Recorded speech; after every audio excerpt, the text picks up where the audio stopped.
Sonny, Joey, 500. Got some goats in the building. Get ready for a shakedown.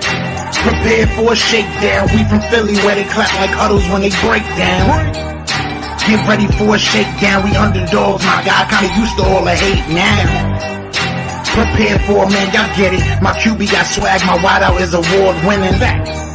His fly was fly. Joey and 500. Like and subscribe. Yeah. Here's a quote you can sing back. Shake squad up and don't be a dingbat. It's a shakedown. Don't you frown. Here comes the shakedown. Let's go. Yo, my Dingbat here, and welcome to the Philly Shakedown podcast, a special Saturday edition since it's the holiday weekend. What is going on, everybody? Joey, what's up, my man? I'm good. I hope everyone's having a good weekend. We've heard from the coordinators the other day. I've heard from Sean Mannion for the first time. We got a lot of stuff. Baby. Yeah. Sean Mannion about to tear it up. Boy, I tell you what, just to start off, well, let me say hi to everybody in chat, but I'm just so excited about certain things here. I can't wait to talk about it. Donnie, what's going on? MJ266, Carlos, RJ, what's happening? Freddie, what's up? Bleeding Kelly Green, Lord of Darkness, what's going on? Big Ben, Ty Banks, Ronnie, Ghostface Digital, Robert, thank you guys all for being here. Pat Ryan, anybody I missed, Mayday is here. I see him. Eagles 1278 is here. I see him. John Cook is here. Murder Right is here. Big Gucci is here. And then David McPrez is here. Chris Scott, thank you, everybody. Anybody I missed, I apologize. But, man, let's jump right into it because I was super impressed with Mannion and the press conference. And I'll be honest, I don't know if it's because Kevin Patullo was so horrible and I wanted to wring his neck every week when he spoke or what. But I really liked what Sean Mannion had to say, man. What were your thoughts?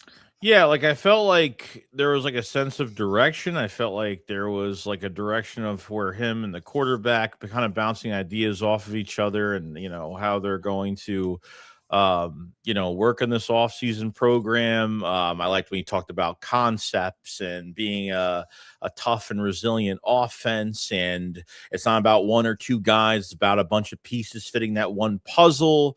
I felt like he knew what he was talking about. I felt like he wasn't stumbling. He wasn't using PR words. I felt like he didn't like walk on eggshells around an answer he tried to give. I felt really good. I felt like we're going in that there's a plan and we're going in a direction. And that's what I want compared to what we have with Patul. Like you said, we'll talk about it later, but there was probably one thing that made me a little nervous during. Oh yeah. Interesting. One thing that made me a little nervous, but yeah. I want to definitely hear it because we should definitely talk about anything that whether good or bad. So I definitely want to hear it. But I just thought like I feel like we've got competent people there in that coaching position again. I really feel like Patullo was like, if you remember, every week it was like, well, I did put the players in the best positions. They just didn't make the plays. Yeah. And then you would look at like the stuff like when they would show the route tree, and it was like they ran like 5 routes the whole game. You know, it was like, it's just, I feel like what I really liked about what he said, what really I like probably the most, or two things. The first thing, and I wish I had a clip I wanted to play, but I think I left it. I don't think I have it on this computer. But anyways, he said two things that really I liked. And the first thing was he talked about footwork, that footwork matters, that fundamentals matter, that you got to get your footwork down. And when that's down and you conquer that, then things just flow so much easier. How many times have we seen, like when Steichen was here, say, hey, you know, one of Jalen's bad habits that he's got to do, And when he's off his game, he does is he bails to the right. He bails to the right too soon. But we want to teach him to stick in the pocket, learn to step up in the pocket, make the throws. He's got more time than he thinks sometimes. And Steichen kept drilling that every other week, talking about it. And then it just stopped. And we heard nothing about it for years. And all we saw Jalen do last year was bail to the right. Bail to the right, bail to the right. So I think the fact that we're bringing fundamentals and that footwork and that all those things matter again are going to be very, very beneficial to Hurts. And then the other thing to me was that he said that his offense isn't just about this is what I want to do and do it. We are going to take what the players do well, and we are going to put them in a position to be successful. And yes, they will do things in his system, but it will be not just forcing basically, a square peg through a round hole. It's going to fit what these guys do well. Those were the things that really made me excited about him. Yeah, it was. Yeah, I mean, just to hear that, it was like music to my ears. So, I mean, look, I know it'll be a slow process. I know it'll be a learning process, and it might take a few weeks. It might take, who knows? It might take a little bit longer. But we're hoping that everything starts to gel together as a few weeks of the season goes on, and I'm excited to see where he puts these receivers and tight ends and how he uses the running backs. And hopefully your offensive line's healthy this year, but. When I'm hearing about concepts and wide receiver usage and things like that, I mean, it's great. It's awesome. So yeah, it is. Kyle, thank you for the super chat. First of the day, he said, Philly and Joey, let's say AJ goes to the Patriots and that pick is a top 5 and 27. What would you do? It would depend where it is, because if it's like top 2 or 3 and there's a run on quarterbacks, I may trade a few slots back if I can get multiple first-round picks next year, in order to let them draft a quarterback. But I would definitely go after Jeremiah Smith. You see, I see potential of something nobody's thinking about. You get Mekhi Lemon and you get Jeremiah Smith, and they're both successful. You've got 2 guys for 4 to 5 years on rookie contracts, not paying them hardly anything. And then I can worry about which one I keep or don't. But I would take advantage of that in a second. I mean, combined, they would make less than A.J. Brown makes. So that would be my plan. But, trying to get multiple, set up for the future is always a good thing. And thank you for Super Chat. Bobby Murphy, thank you for Super Chat. Philly 500. Lay it the Smackdown Ozilio show. F. Mark Holmes and Dak sucks. Total effing choker. Yo, love you too, Joey. Love you guys. Love you too, man. Bobby. Thank you, man. Appreciate that.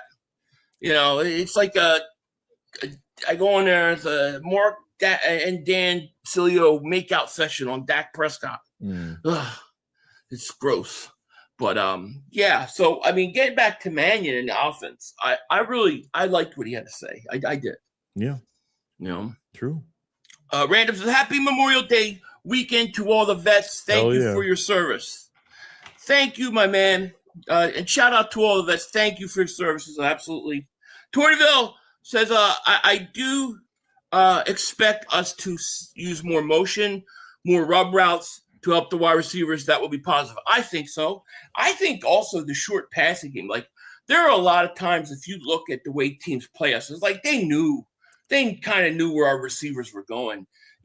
There's nothing wrong with taking what the defense gives you sometimes. If you got a first down and 10 and you throw for 3 or 4 yards, that's okay. That's okay. But keeping yourselves in third, I think for the Eagles this year, you keep yourselves out of the third and longs. I think teams are going to have a big problem with the Eagles, Yeah, I think we got the example of it last year. Like, you see these defenses, they pack the box up front, and the Eagles still run an inside zone. They never really changed audible or try to change out of it or try to do some different things. Like, they would run the same play knowing it was going to be a failed play, and that was one of the biggest problems. Yeah, I mean, it's just true. Chris Scott says, I know it sounds crazy, but I think this offense could be better without AJ. We're going to spread the ball around multiple wide receivers. If our O-line is healthy, our run game will be devastating to defenses. I agree. I agree in one sense. In one sense, on paper, you know, you definitely take a hit talent-wise. There's no doubt about it. You're losing A.J. Brown. However, I don't think you had a coach that put A.J. Brown in situations for him to be so super successful or the offense to be super successful. So having a competent offensive coach is a huge thing for the Eagles, which makes me say, why not just keep A.J. Brown? Because then you really could take advantage. But that's not, that doesn't sound like it's going to happen. No, I mean, I think with more creativity, I think you can have a better offense because you're not putting so much into two guys that you're going to rely on in this offense every single week, or I mean, whether you run a 10-yard go and these these defensive backs know you're throwing it to one of these guys, you have to put it on both of these guys. Where what have you done the last couple of years? You've ignored wide receiver 3 the last couple of years. I mean, look, Mannion also talked about moving guys around, which when was the last time we did that? It's been a while since we've moved receivers around. I mean, A.J. Brown's always on the left side. Jahan Dotson was nice because defenses have to respect his speed. So I felt like there was moments where, because you have Jahan Dotson, and they have to respect his speed, you could move A.J. and Devontae Smith around. They never really did that. So, I never understood why didn't put A.J. Brown in the slot more, like on a 3rd and 6, because literally you throw to him, he gets 15 yards every time he runs a slant route. It's just crazy to me. But that was bad coaching. It really was. Leon Banks is 500. What are your thoughts on Vic staying at least 2 more years? He said AJ reverse. Oh, I love it. I love it. And we're going to get into that in a minute. And we'll talk more about that. But I'm gonna get this last super chat, and then I want to hear Joey's. I have a question for Joey. Well, I want to hear what Joey has to say about what was his concern. I'm dying to know. Devontae Jones, thank you for the super chat. AJ got married. Keep Joey away from his wife. Yeah, that's why they may not send him to New England. They don't want him to be anywhere near Joey. Okay. Thank you for the super. Joey, the girls want you, man. What can we say? Yeah. It is what it is. So what was the concern you had? Like, I'm very curious to know, because I might have missed it or just was blinded. The only concern that I have that he kind of said in this press conference was that he talked about blending, which the blending of what the Eagles have done well with a mix of what Sean Mannion wants to bring to this offense. So when I hear this blending or a mix of what the Eagles have done well, and I take this from an outside view as well, because there are things that the Eagles do well, but because everyone is going to casually say that everything that the Eagles do is shit, because everything that they did last year was absolutely horrible. When you take some plays that the Eagles do well and you mix in with other things, it could look a lot better, because we were so predictable last year with everything that we did. All of it just looks really bad. So does this give you a glimpse of... Go ahead. So you took it as he was saying, blending basically Nick's offense with his offense. Yeah, I'm not saying like it's going to be fully blended with Nick's stuff, but like I think the same thing was said about when Kellen Moore was here. I think they were going to, Sirianni. I think Sirianni's the one that mentioned it. Of blending in like some of what they do to what Kellen Moore does. And I felt like after week 5 of 24, after the bye week, I felt like Kellen Moore had way more.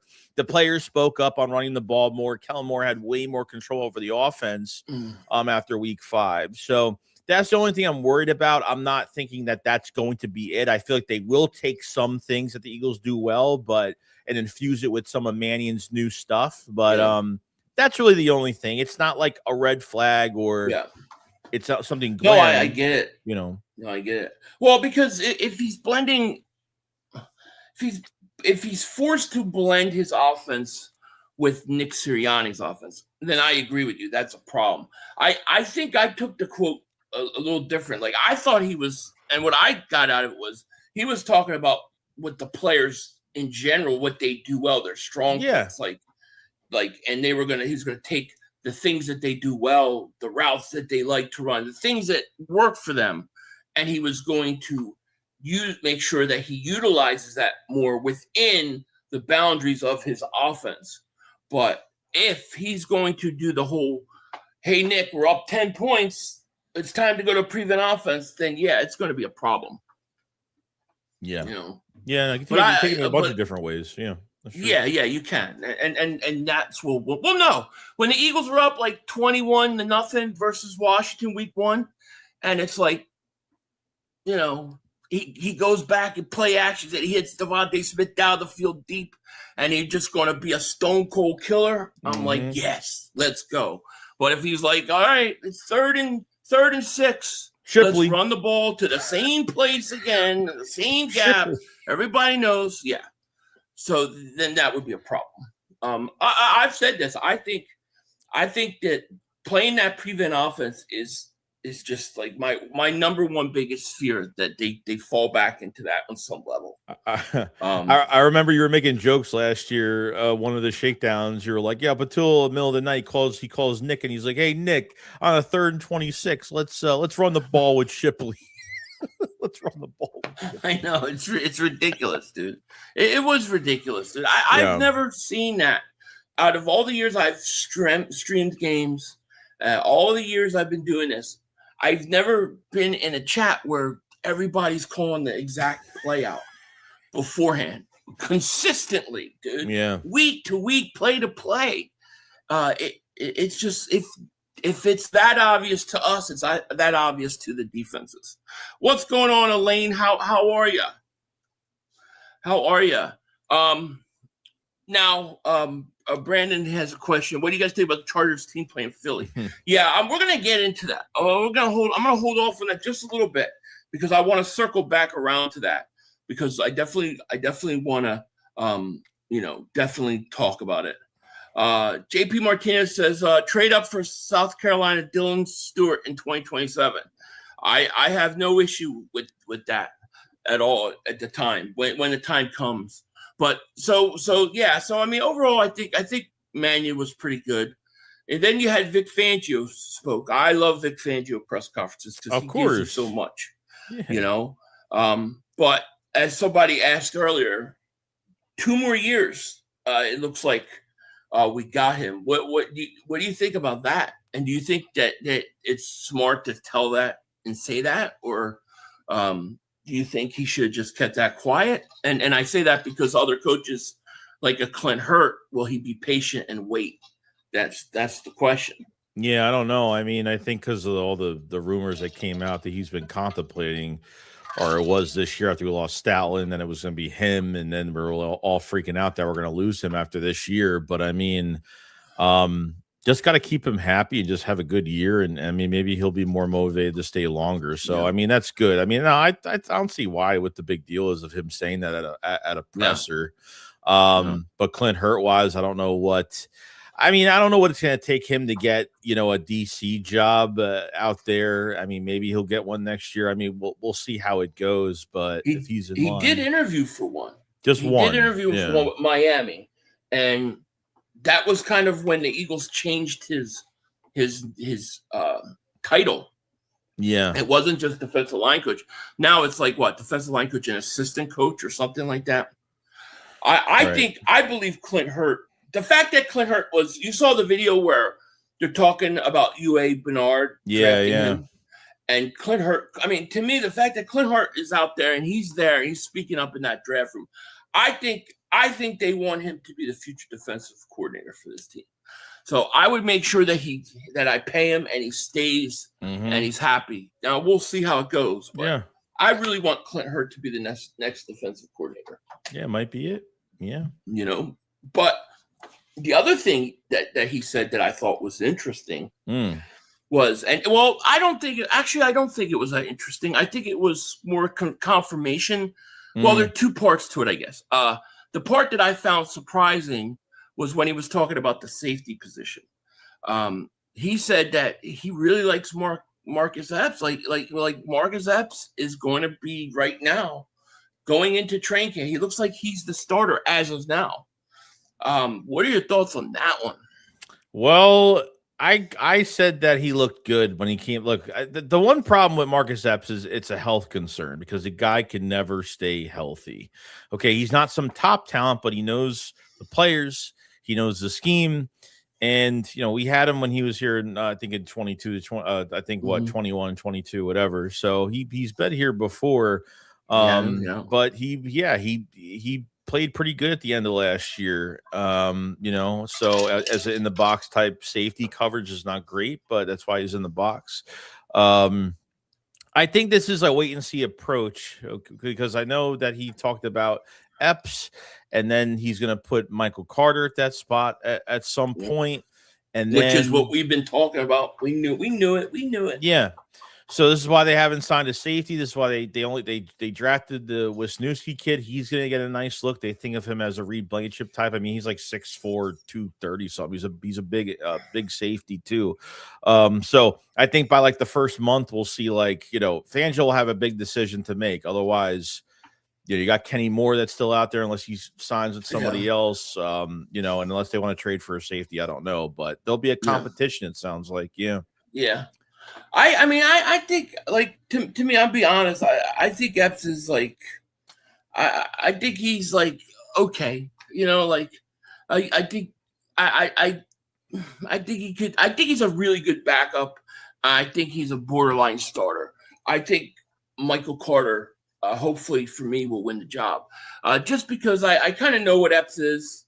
Those are my feelings on it. But I don't dislike Epps. But. I want a little. I'm hoping that Michael Carter can show that he could play the position. So we'll see. He also said now that was what I thought was a little surprising. What I didn't think was surprising that everybody seemed to make a big deal about was that he talked about DeJean playing safety in base.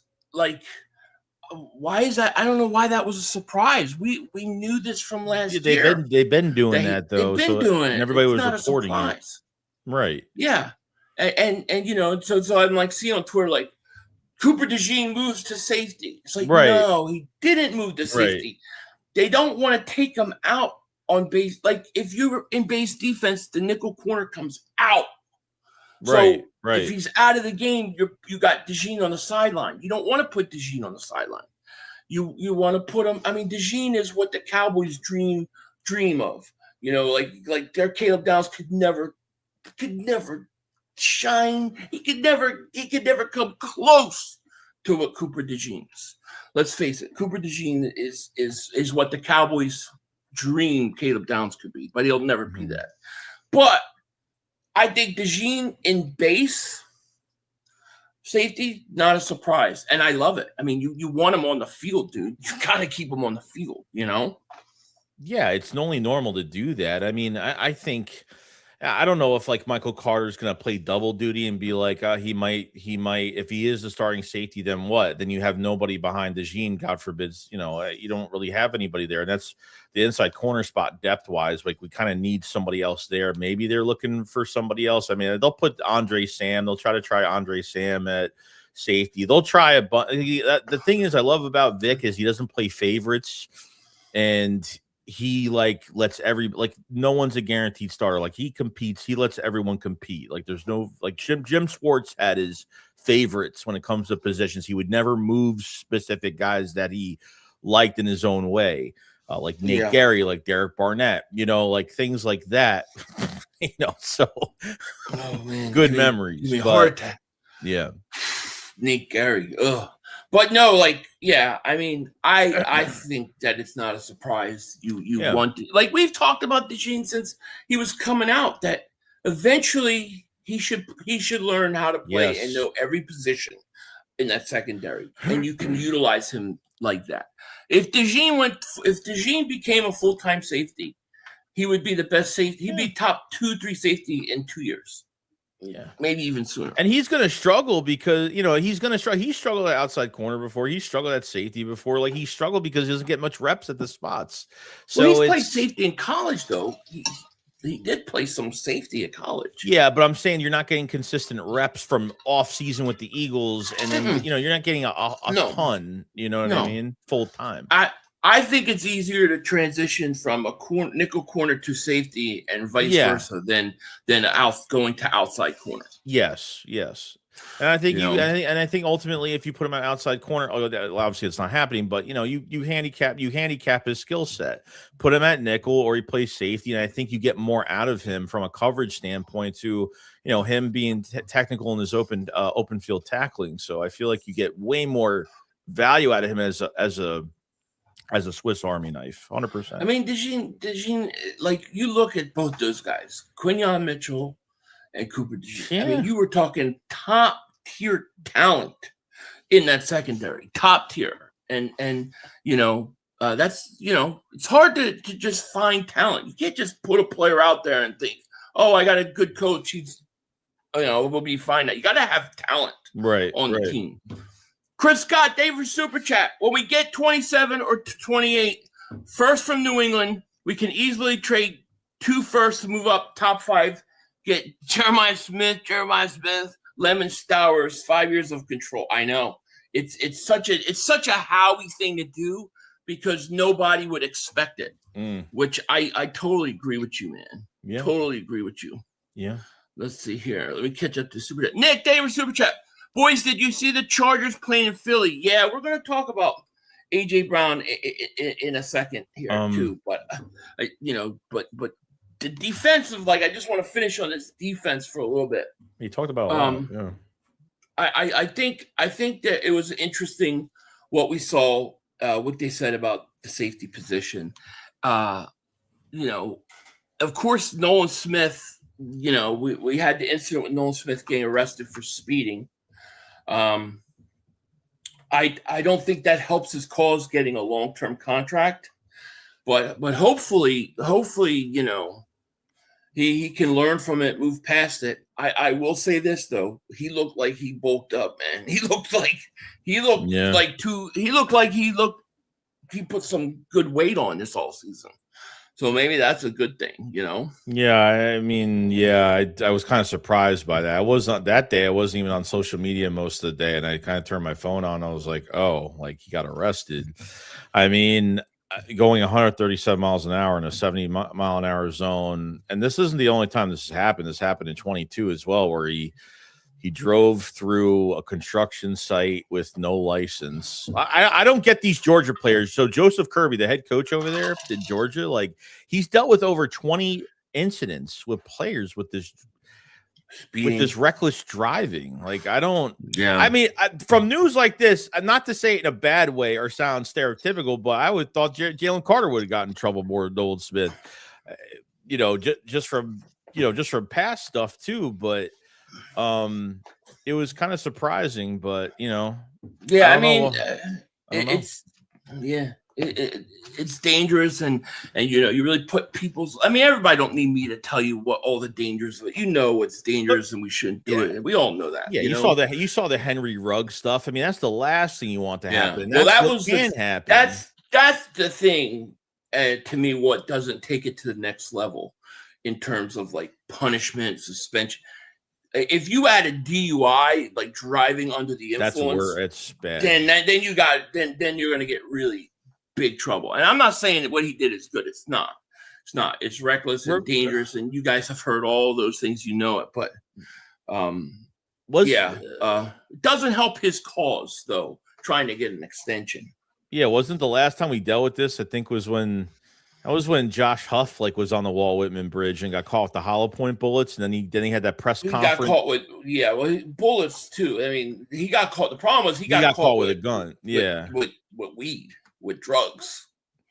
Then even a gun. You can have a gun in your car if it's done the right way. Yeah, no, but you're not supposed to have hollow. You're not supposed to have hollow. You didn't have a license for hollow points. You can't just be carrying a license for hollow points in Pennsylvania? Yeah, to carry specific bullets. I think you need. I got hollow points all over the place coming out my ears. Because he had his interview in front of his locker. He was like, "Oh yeah, I have a gun," and then the next day I think he got released, or I don't know, something happened. Yeah, I think it was the drugs. I think I think that was.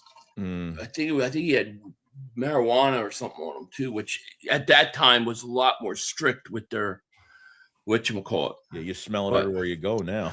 Yeah, I go anywhere. I know. You go by the cops at the light and I smell it. I'm like, what the frig is, cops eating a brownie. I'm like, what the, no, I'm just kidding, people. I'm just kidding. Jedi Master says, Woolen will be better than Slay. Wow, he talked. He's got potential. He's shown that he could be a top-notch corner. I love it. I hope you're right. Fangio talked about Woolen as well. He said like they almost took a look at him last year during the year, probably because when Adoree was playing horrible and Ringo was already out of the lineup by that time. But he was really excited about Woolen and used him. He said he was shocked that no one else signed him to a long-term extension, that they were able to get him. So yeah. Robert says, do you think Jalen will pass over 3,000 yards? Yes. Yeah, I do. Don't see why not. Because he's going to throw more this year than in previous years. So I think he will. But, everybody makes a big deal out of those things. Just win, But Nick, thank you for the super chat. Boys, did you see the Chargers? Oh, I read that one. All right. Let's answer that. We did read that one.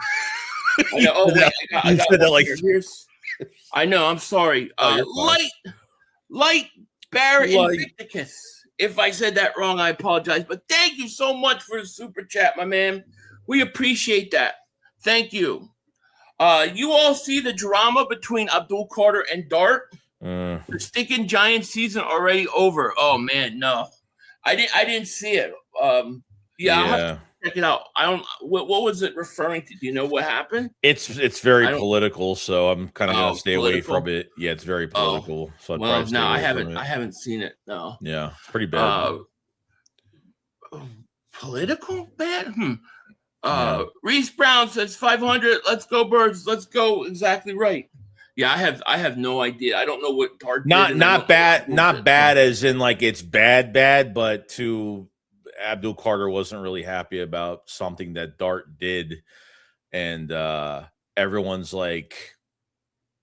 giving Abdul Carter a lot of backlash for it. So what was it? It's political. It's like president. It's involving the president. And do you want me just to say it? Yeah, because I have no idea. Yeah, so I guess Dart was in New York, and he introduced Trump on stage to something in New York today, and I think Abdul Carter put out like a tweet saying, "Oh, I thought this was AI. Like, what is this?" or something like that. AI. Yeah, and he got a lot of backlash for that. So people have different opinions. You got that's what it is. Got to deal with it. You got teammates. Like if you believe in one thing, you got teammates that are, you know what I mean. Like you think everybody's gonna, you know what I mean. Not everybody agrees. Yeah. All I know is let them fight. Let them all beat each other up, and let it be crazy. I think the Giants are crazy. Anyways, why on earth would you sign that GM to an extension? Oh, Joe Schoen. Yeah, I don't know either. I thought they wanted him out. I thought the fans wanted him out really bad. But what has he done so good? How does a guy like that get an extension? I don't get it. He's letting players walk and they're being successful elsewhere. That's not a good sign. I mean, it's still not a good sign. Yeah. Jackson. Oh man. Yeah, that's crazy, man. I think the Giants already had two players already on. I think there are two players already had season-ending injuries already. Well, Neighbors apparently his injury is a lot more complicated. Than they thought. So damn, yeah, it's crazy. Yeah, well, I mean, look, they can fight. Our team. Hey, Barkley did the same thing. Barkley was there with Trump. You didn't see Jalen Hurts or all the other guys or whoever. That's fine, but it doesn't political disagreements. Doesn't fragment them. You agree, you don't agree, you move on. You don't let it fracture your locker room. No, of course. That's stupid. Fucking dumb. Yeah. So maybe he was just mad it wasn't AI. He wanted to see pies thrown like when I was doing the AI videos. When you were doing that was so funny, dude. That was so much fun. That was funny. You gotta admit that was funny shit. Yeah, the first two times. Sorry. Yeah. Donald says that's why I love Jalen Hurts. When we won Super Bowl, Jalen didn't meet him. No, he didn't meet him, and that's his right. And I respect it. And hey, he has a right to go, just like the other guys, or he not go. Other guys went. I don't want to get into a big thing with it because it's the Giants, but at least our team handles it the right way. I thought our team handled the right way. Nobody let it bother us. We move on. We talk football. We worry about football, Don't worry about that bullshit. That's all bullshit, Yeah. Sorry, sure. It is. Philly for life. Member for 14 months. Thank you so much for your support. Did they re-sign Joe Shane because of his draft? I don't know why they did it, but they extended him. And it's like, I would have fired him after Hard Knocks and all that stuff came out. That's John Mara. That's Mara. That's John Mara's doing, probably. They're a stupid team. Yeah, but Schoen, if you look at Schoen in the Hard Knocks when they did the offseason, he is like, Barkley's like calling, saying like, I really want to stay here. I really want to work something out. And he's like, yeah. And then he's like telling other people, like, he's traveling and he's talking to random people. Oh, yeah, Barkley he's lost a step, man. He lost a step. He's kind of trashing him, dude. It's like he's a moron. It's like they don't value. We can only go to 10, 11 million. We can't go to 14, 15 because you're the face of the franchise. You're literally the whole face of the franchise. You're the most bought jersey. You're the fans that everybody wants to see. But I'll run you 300 times, but I don't want to pay you 15 million. I mean, they'll use the shit out of him and run him 300 times. You know what I mean? I'm just saying a number. Yeah. I'm not saying that's the amount that they ran. I'm just saying just to be an idiot. But that they want to use him, and it's like almost they try to like get the tread off the tires as much as possible. They'd say, oh, well, running backs don't last till they're 30 years old. That's what they kept telling them that. Yeah. It's it's what happens. I would have fired him. I thought it's just such a stupid look. It's such a bad look, dude. It is. You trash the guy. You act like he kept acting like, well, Barkley doesn't want to be here, but it was like, dude, you're trashing him, and Barkley's on the phone being like, I want to be here. Yeah. And it's like, and then Barkley goes and does what he did. I mean, I don't know how you recover from that. Well, but that's fine. They paid Daniel Jones before he got franchise tag. They paid Daniel Jones before. I mean, look at Daniel Jones now. I mean, look at him with the fucking Colts. Look what he did over there. I mean, yeah, it's crazy. I think the Giants are stupid, dude, and I love it. So let them sign the extension to the GM. Let the players fight about stupid shit.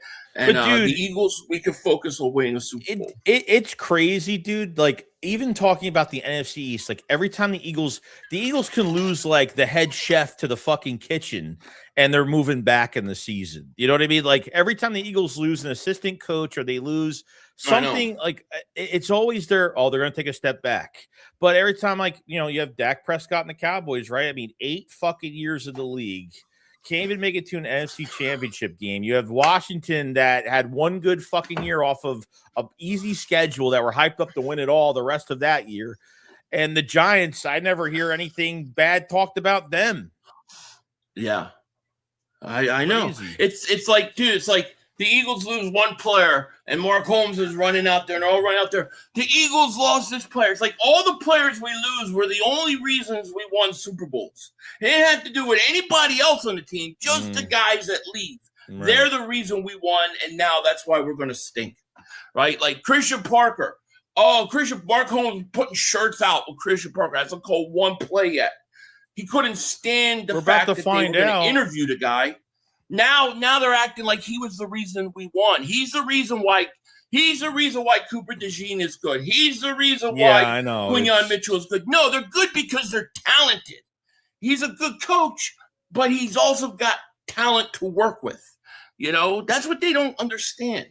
Yeah, you're crazy running a defense. You're using these secret analytics that Fangio uses that he doesn't tell anybody. Like there's so much more that goes on to it. What does Christian Parker do? He goes to the guys on the sideline, he coaches them up. I mean, he's not running the fucking defense. Like there's still shit to be yet proven on what Christian Parker can become as a DC. There's nothing proven yet. There's nothing proven yet.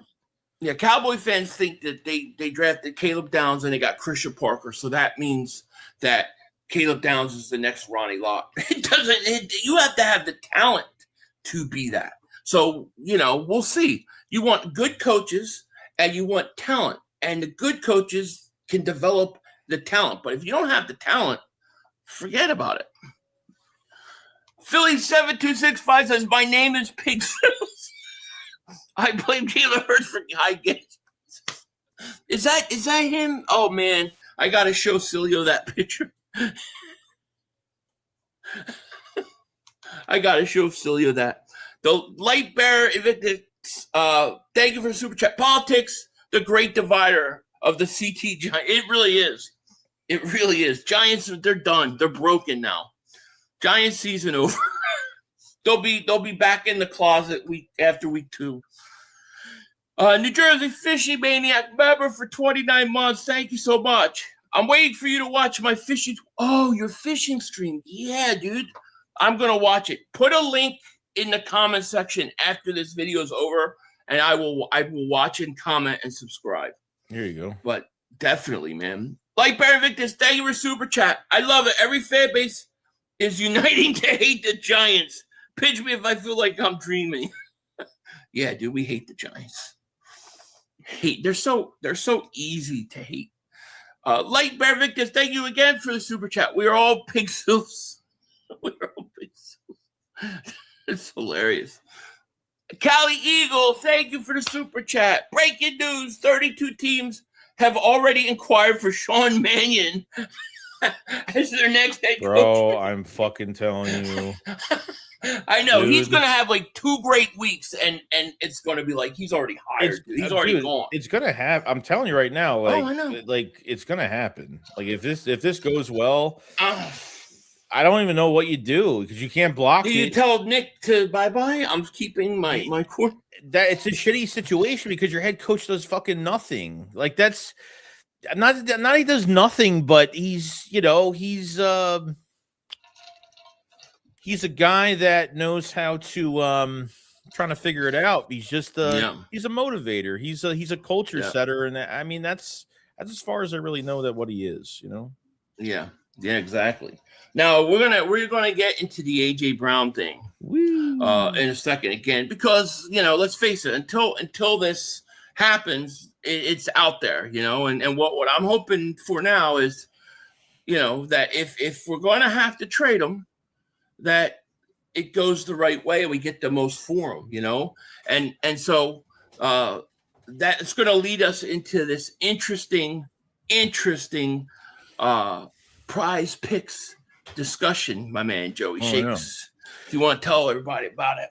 Yeah, I mean, this Shakedown stream is sponsored by Prize Picks, America's #1 sports picks app. If you love watching sports, you got to check it out. Prize Picks is the best place to win cash while you're watching your favorite games. The app is really easy to use. All you have to do is pick more or less on a few player stats. We're talking points, yards, strikeouts, and more, and lock in your lineup. Philly, what do you got for today? So here's what I got. One of the great things that they're doing now is that you can not just do player stuff, you can do team things. Team Future. I've been talking about this one. AJ Brown's next team. Where is AJ Brown going to end up? That's where every day I'm doing a different one. I've done New England. I'm covering all my bases here, but one of the ones and one of the plays I think that with the whisper now becoming low voice and becoming a talk and it's getting louder is the Jacksonville Jaguars. And the Jacksonville Jaguars to get A.J. Brown is my play of the day. If you do that, that has a serious good payout. So definitely if you guys like that, check it out. Yeah. if AJ could go somewhere, excluding his wishes, to his team that he wants to go to, I will be perfectly happy with that. So definitely. If you want to do any type of lineups like this, if you're new to Prize Picks, play a $5 lineup, you get $50 in lineups. And use code HMA. Okay, $5 for 50 and build your entries right away. Prize Picks available in most states, including California, Texas, Florida. So download the app, use code HMA, and it makes the game way more exciting. I want to thank Prize Picks for sponsoring the Philly Shakedown podcast. We thank you very much. Absolutely, it sure does, man. It sure does make it a funner, in my opinion, especially with all these games you're going to have this year, where it's Monday game, Tuesday game, Wednesday game. If you really add some spice to it. Oh, yeah. And we brought up AJ Brown because and everybody has been asking about AJ, so I do want to get into it. It seems like there's 4 teams and growing. Could the Eagles possibly be shipping him somewhere not named New England Patriots, dude? What are your thoughts of that? Yeah, I mean, look, this is the only team that's been pushed because of the certain situations with Vrabel and Dirty Diana. But Dirty Diana. The Chiefs are an interesting one. I understand that they are. It's been reported that they're out of it, but obviously with one of their receivers right now that is doing 30 days of jail time for a car accident that he had, Rashee Rice. I don't know what the future of him is and what's going to happen. Is he going to miss time? How serious is this going to get later on? So that could be a potential team that could come back. We know the Rams. The Rams, apparently, it was reported that there was considerably very realistic interest, and that's what I think that was before the draft, and they backed out of it. Apparently, it happened overnight. I don't know what turned them off of the trade. Puka Nacua obviously going into rehab and things like that. We don't know what's going on, if he's coming back or how long it's going to take with him.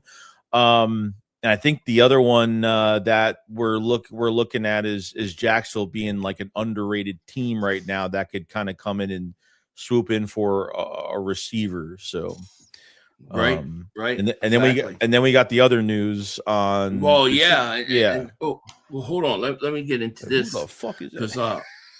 I want to show you this because this guy is great. He's on Twitter. Pretty interesting. You should give him a follow if you guys want. But he did a little video talking about AJ Brown potentially going to the Chargers. Max McGee, shout out to Max McGee. Hell yeah. So he did it, and basically, oh God, I did it again. Let me get the other picture up here. But basically, what was discovered was that the Chargers, their plane is in Philly. The Chargers plane is in Philly and reportedly in town for 3 days. 3 days at the end of May. So this is creating a lot of speculation that possibly the Chargers could be getting involved in this. Oh, now, do you think that their plane is sitting there ready to fly AJ Brown to LA? Yeah, it's so weird. When I saw this, I was like, is this real? Like, you always got to check if things are real, but that's actually legit. I don't know why, unless you couldn't tell me any other reason, because I don't know why. Maybe they wanted some cheese. Maybe they wanted to go to Joey Merlino's cheesesteaks. I don't know. They want to try a cheesesteak, maybe. But it's there for 3 days. I honestly, I don't know. It could be 1,000 different reasons. But the funny thing is. Oh God, I did it again. I think that like, if they really wanted AJ Brown, I don't know that they need to fly their plane there and wait for 3 days to negotiate. You know what I'm saying? Like, first of all, AJ's probably on his honeymoon, so I don't know. So I guess what I'm saying is I don't put a lot of stock to the fact though it's interesting to see the plane in Philly and stuff. I don't know if I put a lot of stock to that being the reason why they're there. to negotiate I mean, with the Eagles. I mean, you could do it over the phone or a Zoom call. Well, you know, AJ would be going to them. They wouldn't be coming to us. So it makes. Well, I'm saying, but the plane is in Philly. The plane flew out there to them. I know. That's what I'm saying, though. Yeah, it makes. Yeah. But in terms of like, do the Chargers need a wire? I mean, Chargers, team like the Chargers, a team like the Chiefs, those teams, I don't understand why they wouldn't jump all over the chance to get AJ Brown. Like, to me, it's such a no-brainer. Don't you think Patrick Mahomes, a guy that's capable of 50 touchdowns a year, if he's got the right talent around him? Don't you think that he wouldn't benefit from that? I mean, I think like when you see a team that has a big time trade, a big time trade target. I mean, if it was any other team, you always see news that like a lot of teams would be jumping on specific players. But why is this one so quiet? Why is it? Besides, we know why the Patriots have been connected. Why hasn't any other team been? Why haven't we heard anything else? Like, it could be reported that someone else is interested. Like, why isn't there factual news on any other teams having this legit interest in him? Like, does nobody else want him? Is Howie asking for too much to the point where like everyone's just like, nah, not going to happen for a 28, 29-year-old receiver? I really don't know, but yeah, I don't know. I think initially it was like, people didn't want to pay that much, and then when you have like the draft coming, you have other receivers on the market. Teams will go different route and look for stuff. But like, as we talked about, how many times that wait till the draft is over, because if you wait till the draft is over, then teams who don't get the receiver that they wanted, or they don't get, exactly the players they need, they will circle back. And I think what we could be seeing is that are teams that maybe thought they were going to get a receiver in the draft. I'm thinking like the Rams. Like the Rams were slotted to take Mekhi Becton. I mean, not Becton, but Lemon. In the draft, right? That's who they were supposed to take. The Rams came out with no receivers. They got the whole thing with Nakua going on. So they may want to circle back. The Chiefs, same thing. Now you got the Rice thing happen, same thing. And then, the Chargers, I don't know what the situation is with Derwin James, but he's in the last year of a contract and he is, 30 years old. So it could be a situation where, he might, maybe they'll trade him. Like, that's what everybody wants. Everybody wants this trade. The Chargers get A.J. Brown. The Eagles get Derwin James and a 2027 second round pick. I'm sorry. Like, that's what people are hoping. I would not mind getting Derwin James at all. Believe me. Oh, yeah. I don't think the Eagles would do it. I think they want the draft pick. But, I mean, I think the Chargers, if the Chargers are smart, I think they would be in on this, dude. Yeah. Yeah. Otherwise, like, why wouldn't you, Yeah. It's just, I just don't see how the Patriots are there's not one other team out there that's trying to get them. There's got to be somebody else it just hasn't gone public yet or something. No, I think there are going to be other teams. Here's what I think personally is going to happen. I think there's other teams that are going to be involved. And then, how the Patriots, it was said that the Patriots are going to give us possibly the 2028 first. I think they're going to up it to the 2027 first round pick. And I think that's, if the Eagles trade, that's what they're going to do. And I got to tell people, I actually think the Patriots would be the team you want to trade them to, because I think they're set up. Dude, Dirty Diana and that whole thing is going to hang over their head. They've got a much tougher schedule. They're playing teams with winning records. I think they struggle this year. I think it could be a very good pick, Yeah. Yeah, could be right. And people are saying they don't Dirty think Diana so. merchandise. I think that might be a good idea. They don't. Those fans don't think they're going to have a backseat. They acted like they deserved getting to the Super Bowl last year. They think they. Yeah. Come on. Yeah, everybody deserves our stuff, right? Like a year as soon as Vrabel got hired, it was like, oh yeah, AJ Brown's coming to New England. He's coming to New England. You got to give him to us. We're the New England Patriots. It's so ridiculous, dude. Nick, thank you for super chat. Gut feeling AJ for Derwin James is going to happen. Interesting. LJ, thank you for the super chat. Cilio hates Hurts and low calorie foods. Thank you for the super chat.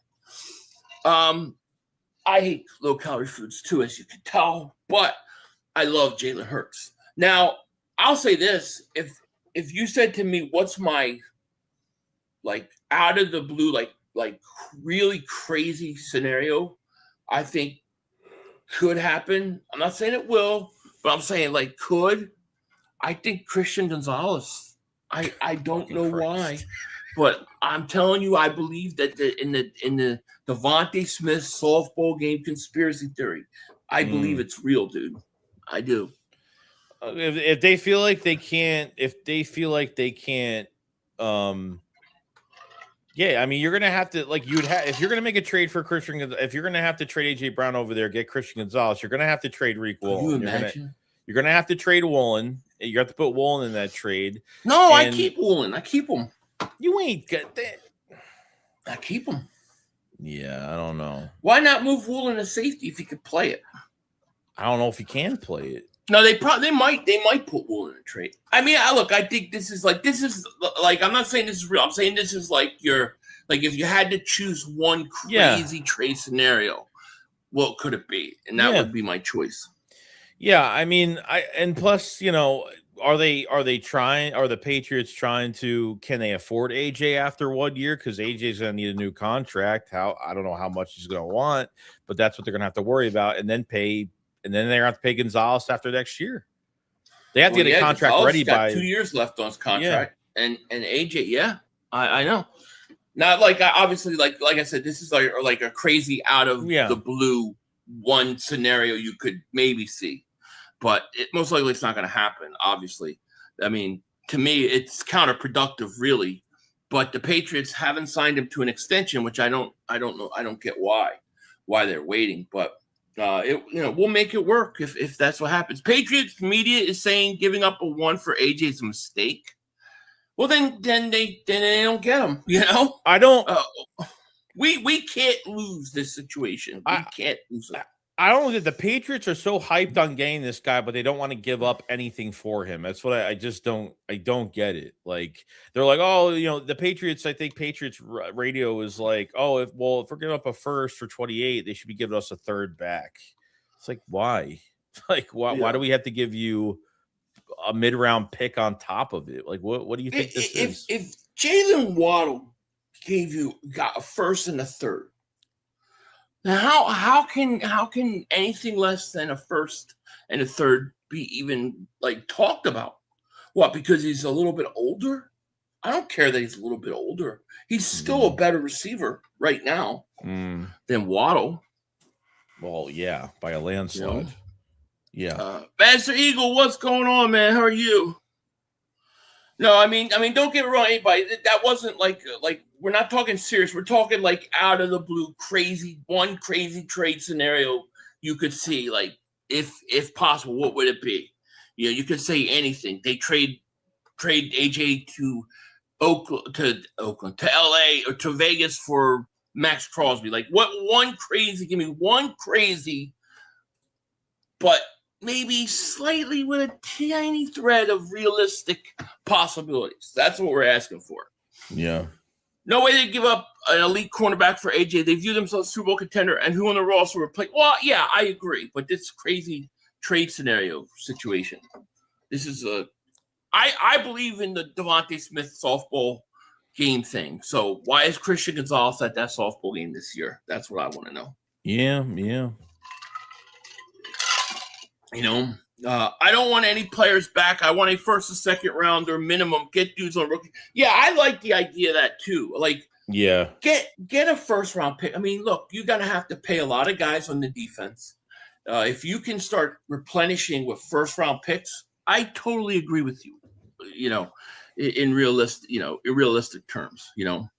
Yeah, that's fine. And then look, if there's a player that's affordable on a rookie deal right now, still, like I know everybody wants the picks, but if you can get somebody else that's going to be an impact immediately that still needs to get paid in a couple of years, and you could grab them.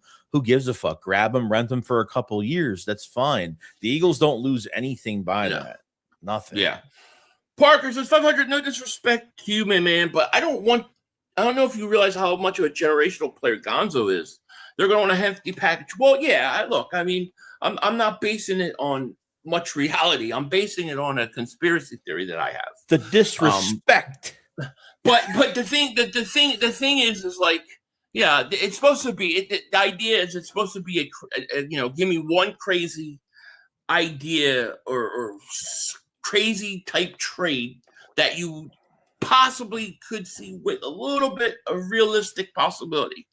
That's all. But I mean, I didn't really put much thought in it. I was just saying he's at the softball game. They haven't extended him. Why not? I mean, just think about it, though. Like, just imagine what that secondary would look like. I mean, that would be nasty, dude. LJ, thank you for super chat. Cilio said to send his wife back, Joey. They're still doing that all these years later. Well, how long has that been going on? No, she wouldn't have been here to begin with, but just saying. But you started this shit anyway. Don't say I did. You said because what happens is you say one thing and everybody remembers it for like 10 years after you say it, and then they don't shut up about it. So yeah, it was funny. Well, they're still talking about my OnlyFans account. My Squat Cobbler account. Matthew says trading AJ is a mistake. So is screwing a pregnant reporter to everyone. Oh my God, it's so true. How do you get away from it? There's no way you get away from that. Dude, like this. I just think that thing's gonna be like following him around. I mean, dude, they still got videos coming out on stuff like that have happened with either interactions or things she says that now in the context of what we know now sound completely different. I just think it's going to follow him all year long. I do. And if they're struggling and they're losing, I think it could blow up in New England's face. That's why I'm saying, like, yeah, you want to know why the reporters in New England don't think you should give a first round pick? Because they're worried it's going to be a high pick. That's what I think. Yeah. Tortiville says, I think the Eagles are going financially cheap at safety position so they can go heavy in salaries at the defensive tackle position. So I don't expect big name high safety. Well, I agree. I don't think that's my contention too. Like, I don't think they're going to trade for safety or go out and get one necessarily right now. I think they're going to come to camp. They're going to give Epps the chance first. Carter will work his way in. And if they, like with one of those guys, then fine, we're good. If they don't like one of those guys, then they'll look to get somebody else in here on the cheap. But you're right. I don't think they want to pay a lot to safeties, which is why when you don't want to pay a lot of money, if you can get a guy who's on a rookie contract that's got talent, it's so affordable. It works out. So that's why Makuba was there, which is one of the reasons I thought they were going to take safety a little earlier. But, they've also not got to just pay Carter, but they got to pay Cooper DeJean next year. You got to pay DeJean and you got to pay Quinyon Mitchell. Cooper DeJean doesn't get that 5th-year option year because he's a second-round pick. So, I agree. They're going to go cheap at safety. Yeah, I believe it. Ilsko says 500. You're not. Yeah, I know. I'm not the only one, and that's what I'm saying. But once I saw him at that softball game, I said, "Oh, maybe there's something here. I don't know. We're gonna find out." Hey, Warrior Rage, what's going on, man? He goes, "My question is, do we intend to spend the cap relief we get after AJ goes, or do we?" I think it'll depend, but I think most likely they'll roll it over. I do think you're going to see extent. Like, I do think that I would not be surprised if Carter comes in shape and looking real good, that he gets a contract before the season starts. right? Like the Eagles are kind of getting away from giving guys in-season extensions, right? They're not like wanting to do that as much now. Isn't that correct? Didn't they kind of change course on that? Yeah, I think they did. I think you're right. Yeah, so I wouldn't be surprised if Carter comes in and he's in shape. He gets a contract extension. I don't know when I think you have to wait till the end of the year for DeJean. Obviously, Quignon. I mean, they got to spend a lot of money on these defensive players, man. They, bringing in a player in all realistic, talk about AJ trade. Realistically, it's better to get the draft picks, I think, for the long term, because you're not you got to pay all these guys, Yeah, I mean, because picks. If you trade AJ and you get a player in the process, getting a good player, an impactful player coming back to the Eagles in the AJ trade is going to cut out a draft pick that you're probably going to want. So you have to make a decision. Like, I think the roster is fine. Like, other than safety, where I don't think the Eagles are saying to themselves, we need some top talent next to Makuba. I don't think they need someone as good as Reed or a little bit better. And I think they think that it's going to be fine. They'd rather have a competition for that, because the only other money besides an extension that's not going to hit, you give Carter an extension, it's not going to affect him this year. So it doesn't matter. So they might go after a safety if they need to, if the competition is not going well. But other than that, for me, I'd rather take the picks. Instead of taking one guy, moving another guy to another position, I'd rather just take like two good picks and then some, whatever else comes our way, and that's it. And our future secured. This way you get these contracts done for your defense. A lot of contracts need to get done still. So right. LJ, thank you for the super chat. Need more Bigsby this year. He's smooth like Joey. Yeah. I think that Bigsby is good, and I'd like to see him get a little more carries too. But I think Barkley's about to go off, and I think people are going to be surprised. I think Barkley's going to go off this year. I honestly look at a lot of these guys. Like, you look at the picture of Nolan Smith that we just saw. You look at Jalen Carter. You look at Devontae Smith. I mean, Devontae Smith looks like he put on some muscle. All these guys look like they're in tremendous shape. Like, I really wonder if just winning the Super Bowl last year and everything that went with it, that they didn't train as hard or as much because it was just about rest. And I think these guys are all set up. I mean, I look at Barkley, looks 20 pounds lighter. So I think these guys are about to go off this year. Yeah, I think they look really. Yeah, they all look in good shape. I think you're right. I think rest was a big part of it. I mean, it's been a crazy couple to a few years. Like, especially the offensive line as well. So I'm surprised no questions were asked of the offensive line in general. The offensive line in general to Mannion or anything like that on the health of some of these guys, but we'll find out, I guess, during training camp and see what happens. Yeah. A Ward Rage says, "Hey Joey, we know you tapped Dirty Diana before people. The word is she named the kid Michael to hide it's actually your child." Joey is the man. What can you say? Now I didn't do the Diana thing. That had nothing to do with me. Just putting that out there for future reference.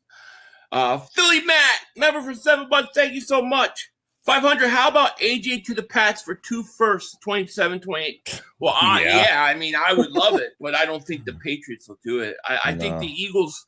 The Eagles initially said 2 first-round picks because the idea was they didn't want any takers. They wanted to keep them. And I still think they would prefer that, so it's kind of high. But I don't think they'll get 2 first-round picks. Here's what I will say is everybody's expecting June 1st or 2nd to trade them. I would wait. I would not rush it. He's under contract. It doesn't affect your cap. You're trying to get draft picks most likely. I would not rush it. I would let this thing go into possibly camp. Because somebody's going to get hurt, something's going to happen, somebody's going to hold out, and then you're going to get other teams who are involved.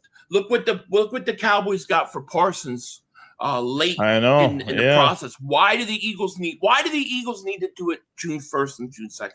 Like, why do we have to do it so quick? That's not beneficial to us. It's beneficial to everybody else. He's under contract. You know what I mean? He's not getting more money. It's like, wait it out and get the max value for it. Yeah, I mean, there was I think it was Garofalo said that, I mean, who knows? Like, he said this trade could possibly this might not get done till like, what if this takes until July? He said it might take long. It might not be the first week of June. It could take longer. I mean, what if it takes longer, if we're past the first week of June, I would probably have to say that other teams are involved if they're past the first week. I mean, if we get nothing. Imagine this shit going on till mid-July. Yeah, I mean, that's the thing that's annoying, is that we have to keep dealing with it. But I would much rather that than just giving him away or rushing him away. It's like the Patriot fans and the Patriots want it to be done quick. All these other teams do, but it's like, we don't need to. We should take our time. We shouldn't rush it. And somebody may, lose a receiver, get a holdout, and say, geez, we're not going to throw our whole season down the drain when we're on the verge of being a Super Bowl contender. True. Let's pay more. And I would do that. I hope the Eagles, that they are patient with this whole thing. Yeah. Bald Eagle, thank you for Super Chat. Would you trade Nolan and AJ for Sweat and the Cards won? Yes. Actually, to be honest with you, I would. Because I think that Nolan Smith is good trade bait. I don't think this arrest is going to hurt as much as some people may think. And yeah, if you get the Cardinals may realistically be a top 3 worst team in the league this year, in my opinion. So yeah, I would do it in a second. How about you, Joey? No, I wouldn't mind that at all. I mean, we saw that earlier in free agency. I think Sweat requested a trade, but nothing really happened. But yeah, LJ Davis Super Chase's huge ass is reporting Tanner McKee might get traded. I hope huge ass is reading. Yeah, I wonder if that's going to happen. I wonder if McKee is still on the block and they're still. I still think he gets traded too. I do, but maybe not. I mean, maybe not. Yeah, it's crazy. Kedron, thank you so much for the super chat. Appreciate it. If Jalen Hurts throws for over 4,000 yards this year, not saying he will, but if he does, do you think that will shut up Cilio? Because remember, he said that Jalen will never win a Super Bowl, and he did. Do I think it would shut him up? No. I think he'll make another excuse. It's funny because the default with like Hurts is always when you come back with a good retort, it's always, well, the team around him is great. So it's like, if they win, it's because of everybody else. If they lose, it's only because of him. So, yeah, I honestly think now the reason it may change is because if they win another Super Bowl. If he wins another Super Bowl, nobody can say anything, because then, when you look at in history and you look at players that have gone to 3 Super Bowls and won 2 as starters, they're only like Hall of Fame type players for the most part, dude. So yeah, that's the key. He's got to win another Super Bowl to shut people up. No, it's just like okay, who cares if it's a talent around him? But you need a running back to take pressure off the quarterback. You need 2 good receivers. I mean, you need a capable offensive line that to hold blocks up. But how many quarterbacks are going into Super Bowls with over 4,000 yards winning? I mean, there's quarterbacks that are throwing over 4,000 yards that aren't even hitting these. They're not even getting to the end because they're putting a lot in the passing. You can have a great game and still lose the game with with over a 350, 400 yard passing yards for a quarterback in a game, and still like some of these guys still lose those games. Yeah, it's crazy. Philly Matt says 500. Well, if there's as many teams in need of him, then why wouldn't the price for him go higher to first? Maybe possible we already have a first and second. No, I agree with you. I agree. The more desperate a team comes, the higher it goes. The more teams involved, the higher the bidding war. I do. I actually agree with you. I was saying 2 firsts in context of trading him June 1st or 2nd. If you talk about going into like camp or waiting and holding out for a team that's desperate, yeah, I think you're right. I think then there's possibilities of anything. I mean, you guys remember when we had Bradford, Sam Stinkford, as I like to call him? Yeah. He wasn't that good, but he went for a first to Minnesota because Minnesota had lost Desperation. Yeah, they lost Bridgewater, right? Mhm. And their whole season was in jeopardy. So they paid for a first round pick. So yeah, I think that's what I'm saying. Howie has all the leverage. Anybody that tells you that the Eagles don't have no leverage and that the Eagles are going to have to give what they want because they're not in a position is all bullshit. The Eagles have all the leverage. Eagles have all the keys, and the Eagles just need to use it. They already paid him. He's under contract. He's coming back, and he knows that if he doesn't get traded, he's playing in Philly. And there's nothing that should rush them to getting the best deal that they can possibly get, in my opinion. And Kedrin, thank you for that super chat earlier. We appreciate it. Jeff Bone, what's going on, my man? Thank you for super chat. Peace and blessings. You too, my friend. Happy Memorial Day weekend, guys. Denzel Washington and Joeyshakes. Love your channel. God bless. Go Birds. Thanks, God Jeff. bless you, man. Thank you, buddy. I hope you have a great Memorial Day weekend as well. Mhm. Buzzology, where you been, man? I ain't seen you in a minute. Hope you're doing good. Hurts has the highest pass completion percentage in the Super Bowl history. Effing fact. Yeah. I know, but that doesn't matter, right? It only doesn't matter when the Eagles when it pertains to the Eagles. Then it doesn't matter. Like, if you said to me, what do you want your quarterback to be? Do you want your quarterback to be the guy that throws for 4,000 yards and 40 touchdowns, but has never gone to an NFC or a championship game? Or do you want your quarterback to be the guy that plays his biggest moments and his biggest moments of his career come in the biggest games? Yeah. I'll take that guy every single 100%. time. I agree. And it's like I get in these arguments with Sills and stuff on the show. They're like, well, would you take him over Josh Allen? And I'm like, well, what are we talking about? Talking about taking the talent, or are you talking about taking the career? Because right now, to me, I'd rather have the Super Bowl.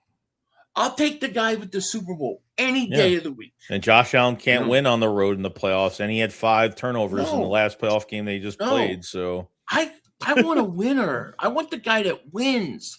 I don't care about it. And then when you make the arguments, well, you have to have a good team. Well, anybody that goes to the Super Bowl or is capable of going to the Super Bowl has to have a good team around him. Mhm. But do you have a quarterback that in those situations makes the right plays, makes the right throws? I'm sorry, but people do play and get nervous, and they get tight, and they hold on the ball a little tighter, and things change up, and they don't play the same way when there's no pressure. True. The guys that play best under pressure are the guys that I like. I don't care about the stats. I don't care about the other stuff. I only care about that. It's my feelings. LJ, thank you for super chat. Mid-Sills hates for clicks and super chats, low IQ. I think he knows what he's doing. I think he knows what he's doing. LJ, thank you again for the super chat. Our emotional lesbian fan base needs to accept the fact that Jalen is the franchise quarterback. Pass for 300, no problem. Run for 100, no problem. That's what I'm saying. He just wins. He wins. And thank you for the super chat. He wins week after week after week. That's what I want.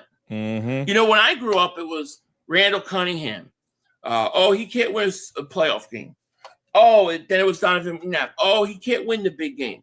Then it was, you had Vic. We went through Wentz. And it was always, you don't have you don't have the winning quarterback. It was like Cowboys. Oh, we have Troy Aikman. He wins. He just wins.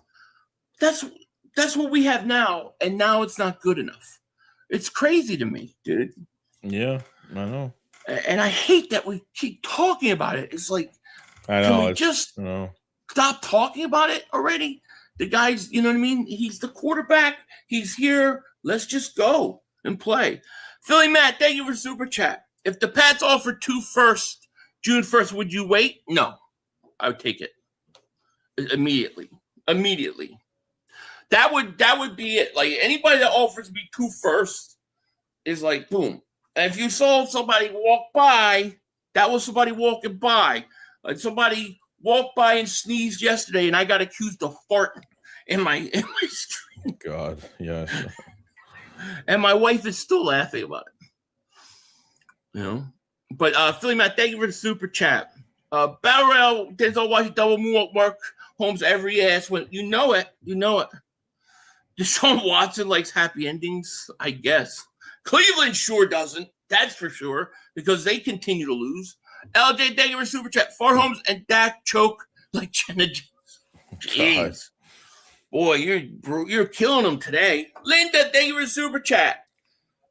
Appreciate you. For the dumbasses who try to disparage Jalen Hurts by comparing him to Sam Darnold, Darnold has the highest winning percentage over the past 5 years, and second is Jalen Hurts. So, yes, Darnold is good too.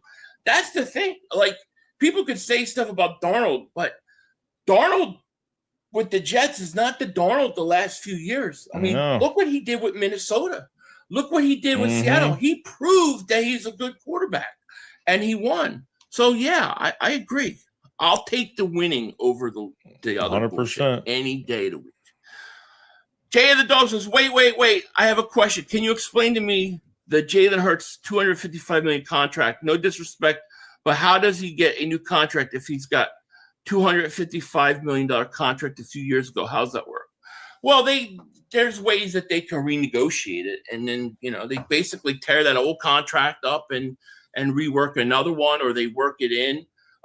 It's all planned, and it's got to be agreed upon by, of course, 2 parties. But I think in terms of Jalen Hurts and his contract extension, which people have tried to use that this year as a reason why to hate him and why he's bad, saying the Eagles don't like him because they won't give him extension. The Eagles' plan all along has never been to give Jalen a contract extension now. Next year, I think he's only like $30 million against the cap. The plan was always it would be after the 2027 season. So until next year, I don't even think it's a debate. It's a debate created by those that want to try to pigeonhole, an argument, in my opinion.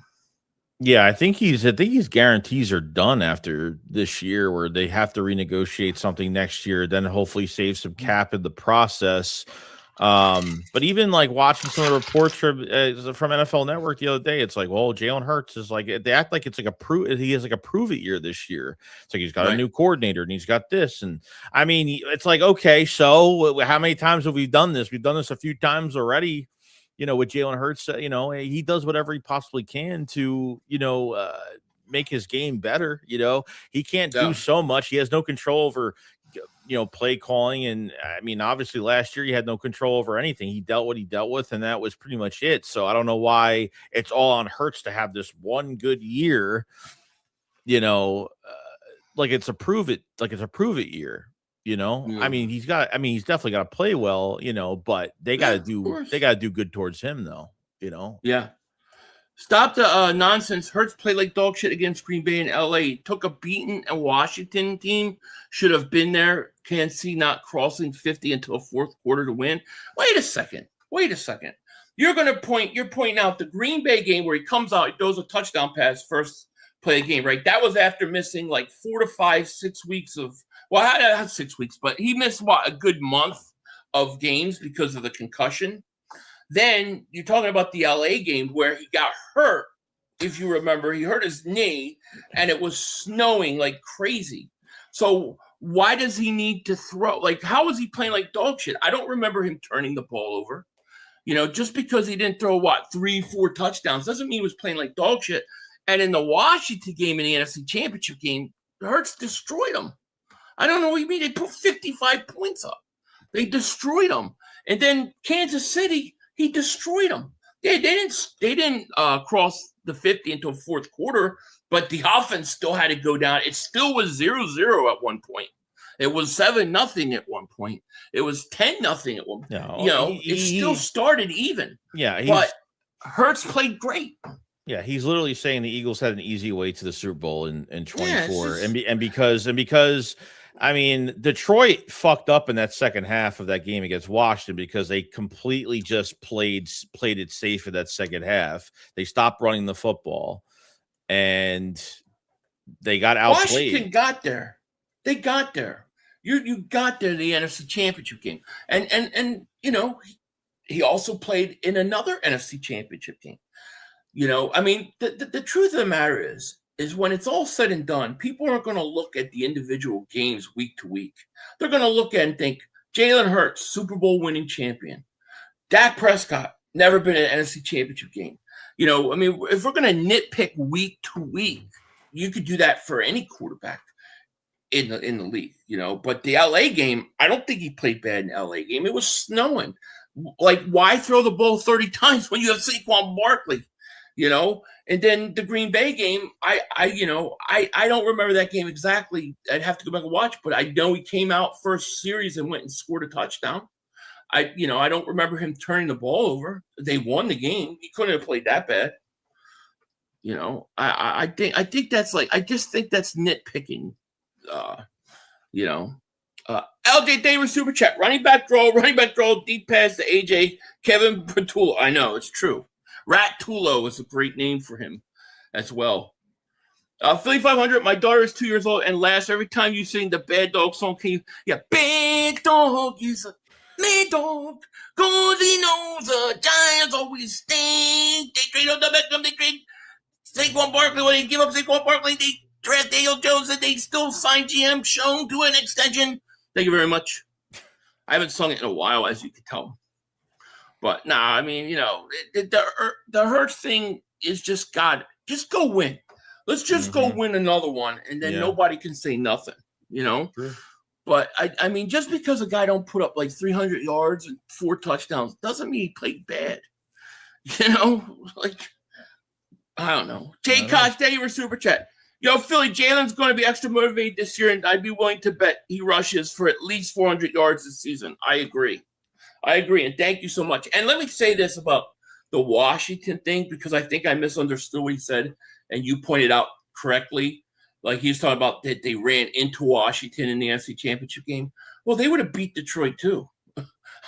There's no reason for me to think Detroit comes into Philly and wins. We saw that a year ago. Mm-hmm. Yeah.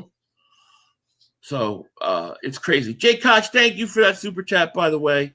But yeah, I mean, it's going to be, Well, part of that was because as a second seed, we had home field advantage. So if Detroit did win that game, we would have had to go to Detroit, technically. Oh yeah, you're right. But they would have gone to Detroit and beat the crap out of them. I have no doubt. If Washington beats them, then we beat them. We'll never know because they didn't win. That's not the Eagles' fault. You can't hold that against Jalen Hurts and say, well, we're going to look down on Jalen Hurts because he played Wash. You can only play who you're going to play. Yeah. And you can look at it and say, well, okay, quarterbacks win one. Quarterbacks have had good teams around them and just won, but they weren't great quarterbacks. Fine. But then if you look at how many of those quarterbacks have gone to 2 Super Bowls as starters, it's like none of them. All right. It's very hard to go to 2 Super Bowls as a starter. Big passing numbers come from behind and losing. Garbage time, Dak comes to mind. Agreed. Mm-hmm. I always find it funny that when you look at the statistics during a regular season and you look at Jalen's and then you look at the playoffs numbers, the statistics of a lot of those quarterbacks come way down. They're not passing 40 times a game with 4 touchdowns. Their numbers look a lot more like Jalen Hurts, unless they're losing. then they got 30, 40 passes because they had to do it. You know what I'm saying? Because the defenses are playing prevent, and they're the underneath throws are always there every single time. Big chunk yards are always there at the end of the game. Yeah, so exactly.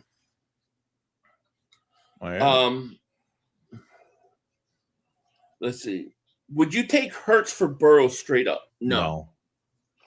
and here's why. Like, I respect Burrow, and I think Burrow's good, and I think Burrow has gotten crapped on with the offensive line. And that year he went to the Super Bowl, he was good. But the problem I have with Burrow is he's hurt every year for huge chunks. On top of a bad defense, on top of a bad fucking defense, that can't even like give them good field position. The defense can't even help them out either. So to me, Burrow looks like he's ready to retire. Like, when I hear him talk, I'm like, he sounds disgusted, dude. But he's just always hurt. And it's always like for 8 weeks, 9 weeks, it seems, you know? Yeah. Jeff Bone, thank you for the super chat. Thoughts on Jahad Campbell approaching second season? I think he has a breakout year. I think he's a breakout year, and I think he'll be a household name when it's all said and done this year. Because I think that people really think that he was bad last year, but they just don't understand how good Nakobe Dean was. But I think Campbell's going to be much better. And not that I thought he was bad. I just think like he is like, when he came in, he hits everybody. He's like, if he could control the chaos, he's going to be a monster. Yeah, and I think, looking at the other, and plus if Campbell, he said he might be back by training camp. I don't know. I mean, early in training camp, I'm not sure. He'll miss OTAs probably with the shoulder thing. But now you'll get a good look at Trotter.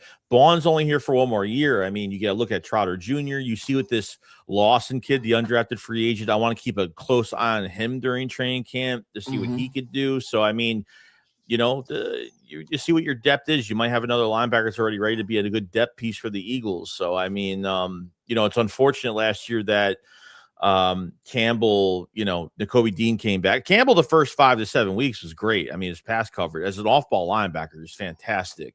And then he lost. Then Nakobe Dean came back, lost his position, lost snaps, went to edge rusher. Then they got Nolan Smith back at some point. Then they traded for Jalen Phillips. So there was like 2 to 3 games where he had not even 5 snaps. I mean, so I don't think it's on him. I just think they just put him in that situation. So yeah, I think he'll be good. I'm not worried about it. I'm not really worried about it. No, me neither. Light Bear Invictus, thank you for super chat. Green Bay had a top 10 offense and top 5 defense. Rams had Stafford and top 3 roster. Washington beat Tampa, Detroit, and home analysts picked against the Eagles every game. That's right. Yeah, thank you for the super chat. And the thing with Washington too is they might have been at the time considered the hottest team because remember they beat us and they went on their run. Like they were hot at that point in time. Now I wouldn't take Burrow over Hurts. I think he's too banged up. I mean, if you're talking about a guy who wasn't as beat up over the years, then maybe. I think Burrow and Hurts are pretty close in a lot of respects. I just think that Burrow, to me, he played 8 games last year. He played the year before. He played only like 10. Like he's been banged up a lot. I just think he's worn down, dude. I do. Yeah. And I like Burrow a lot. I think Burrow's really good. And if you say that you would take, if you would take a healthy Burrow a few years ago, that may be a different story. But I just think he's been too beat up over the last few years. Yeah. That's just my opinion, But, yeah, I mean, there's probably only 2 guys that I would consider, in the right situation. But, yeah. LJ, thank you for super chat. Far homes and pig seals equal Ozempic commercial. Jeez. But here's the thing, and the thing with would you take this guy? Would you take that guy? What are we talking about? This is what I'm saying because my interpretation and how I view it is I'm not viewing it as this guy throws a better ball or this guy has a bigger arm or he's more talented. I view it by what has he done in winning. How much does he win compared to the other guy? And I know it's a team sport, but I still view that because what I've seen from Hurts is he wins. And so I want guys that win. I want guys with Super Bowls, behind their name. Yeah, and it's not even just the statistics in the Super Bowls. It's the kid doesn't get rattled at all. Like mentality wise, I mean, nothing rattles this guy like at all. So it's just to a point where you have a guy that's way beyond his years mentally, and it is so selfless that he doesn't mind that somebody else has all the stats, or he doesn't care how many touchdowns he has, and all he cares about, like you said for the millionth time, is he's winning games. That's all that matters. So, right? No, yeah, exactly. So I'm looking here. Hold on, let me see something. Like if you're talking about 2022 Burrow, yeah, I might take Burrow, but I just think he's beat. I just think he's beat up to me, dude. I think he's beat up, and I think we're going to see more of that this year, where he's just took a beating the last few years. Oh wait, Army, thank you for being a member for 68 months. Thank you so much. Yo, what up, fellas? I think the team hasn't been talked about. We'll be getting AJ. You think a team that hasn't been? Yeah, you could be right. You know, that wouldn't surprise me. There's some team that's been quietly in behind closed doors, quietly bidding on AJ, and then come out there and strike. Yeah, I could see that. You know, I could see that.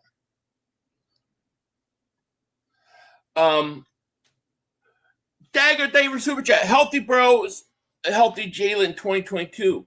I mean, healthy Bro was pretty good. Like I respect what Burrow did in that run to go to the Super Bowl. I mean, that offensive line is horrible. Yeah. But I just look at Burrow now. I'm thinking, man, I think he's just he's starting to look like a deer in headlights to me at times. You know. Come on, bro. I'm talking about swapping quarterbacks since AJ been here. Burrow, Dak, Baker, LJ, and definitely Josh Allen would all win Super Bowl with the Eagles and would hit our real potential. What makes you think that Dak Prescott would win a Super Bowl? See, this is what I'm saying. Like you can't just say and that because a guy, if you just put a guy on there, he's going to win the Super Bowl. Like I don't think that at all, because I don't think guys like Dak Prescott and Baker and arguably Josh Allen, I don't think they play necessarily the same in big moments that Jalen Hurts does. Burrow at least has shown me something. But, I mean, I don't think you can just assume Dak Prescott would win a Super Bowl with the Eagles. If, you know, I don't see how you can just assume that. Because Jalen Hurts did it, that means Dak would do it? Not at all. Not at all. Playing in the big moments, I'm telling you, guys get tight, man. Guys hold on to that ball a little tighter. The guys try a little harder. They make more mistakes. Look at Peyton Manning. It's a perfect example. A guy that put great numbers but had struggled in the playoffs because he tried to do too much. And he'll tell you that he wasn't the same guy in the playoffs because he tried to do too much. Yeah. I don't think it's the same thing. You know? I don't. Dak wins Super Bowl on Mannion. Right. Exactly. If we trade with the Chargers first round, 2027 second round pick, and Becton. Well, Becton's a free agent. So you could sign Becton right now. What do you think of that real quick before we get out of here on Becton? Yeah, I mean, as the days go on and he looks cheaper, I mean, I don't know if the teams haven't signed him. I think you've mentioned it, or maybe the shadow of Lane and maybe being around an all-pro and being around a couple good players on the offensive line, maybe he's put down his value. I really don't know the case for that, but I mean, you have Markel Bell probably going to be competing with Tyler Steen for that right guard spot. I think they're going to try to force Markel Bell to be in there so he could either kick out to right tackle after Lane retires, if he does, or maybe they'll keep him out as a guard if he's too good at it and Lane can stay a little bit longer. We'll see. But, I mean, if Becton comes here, then where do you put him? I mean, there's really no depth behind Dickerson right now. Unless they put him on the left side and see what Chris Cooper can do with him. I mean, that's really all I could really think. I think they have to go younger. They have to get guys in there. And yeah, I mean, I mean, he's young. I mean, he's what, 25? He's still really young. Mm-hmm. So Yeah. just depends on how much and where they want to put him. I wouldn't mind it. Yeah. So no. To me, depth, You know? depth. You know, Jerry says, or Jerry, I'm sorry. He says, Hurts doesn't play 60 minutes of football. One half he looks great. The other half he can't complete a pass, and this happens before Patullo. Well, this is where, and this is where I think we're going to have resolution this year, because I've been arguing that this is a Sirianni issue. Which no one addresses, offense. which is ridiculous, but I'll let you talk. I believe that they set him up like that. Because it's like, once we get a lead, we're going to go into this mode where we don't turn the ball over, and Jalen, do not throw it. Do not throw it over the middle. Do not throw it in even a little area of traffic. If the guy's not super wide open, throw it away. I truly believe that's what they're telling him. So you're right. Because how's a guy go 15 of 17 versus like the Bucks and then doesn't throw a completion? I think he's being coached that way. They play prevent. Yeah. I think that we're going to see this year, if Nick is truly out of the offense, I think we're going to see and get an answer to that. And if it doesn't, if Nick is out of the offense and the same thing happens, I will agree with you and I will admit it. And I will say that you were right. But I think this is a coaching issue more than a Jalen issue. And I think that we're going to get resolution to it this year. Fair enough? Fair enough? I will admit I'm wrong if the same thing happens. Light Bear Invictus, they were super chat. Punished Hurts with elite play callers. CrossFit healthy bro with the Eagles roster. Well, I mean, the only thing that, the Bengals have great receivers. They just don't have the offensive line, Which is ridiculous. Paul Federer, they were super chat. My man, AJ removes $30 million from the cap. You can afford Garrett. Oh, if they could get Garrett, that's another one. It's like it's over. But yeah, it's crazy. Yeah. Romero says, I don't believe that. As a player, you just play ball. I think it's more of a lack of passing game infrastructure that hinders Jalen. Yeah, I mean, I think to a certain point that's true. But I mean, if you watch that, when I watched the Hard Knocks, and I heard Nick kept talking about 41-3, 44-3, like I was like, that's all they care about is like get the lead and don't lose a turnover battle. And that's why the emphasis where we used to hear like Jalen's stop running to the right, step up in the pocket. It went from that to nothing. I think they tell him, I really think they tell him, if it's not wide open, if it's not easy, throw it away. I really believe that. I can't say we'll that. Find out. I mean, I can't consistently say that they play good in the first half or have somewhat of rhythm in the first half, being up a couple to a few scores, and then they get to this pre-vet offensive look where you could tell like the body language is completely different. The players look fucking miserable, like they're going back to something they don't want to play. They did the same shit in 23. They were doing that shit too, where they were playing one half of football. I remember the Tampa game. The Tampa game. The Ram and Tampa game, to me, are the perfect examples. One, the Eagles are pretty good, so it's very hard for the Eagles to be down big to the point where, you're out of the game and all you can do is had a lights out defense. If they're losing, sometimes they're down 7, they're down 10. So the things don't change that dramatic. But when they played the Rams, they had to throw. And all of a sudden, Jalen Hurts had no problem tearing up the Rams.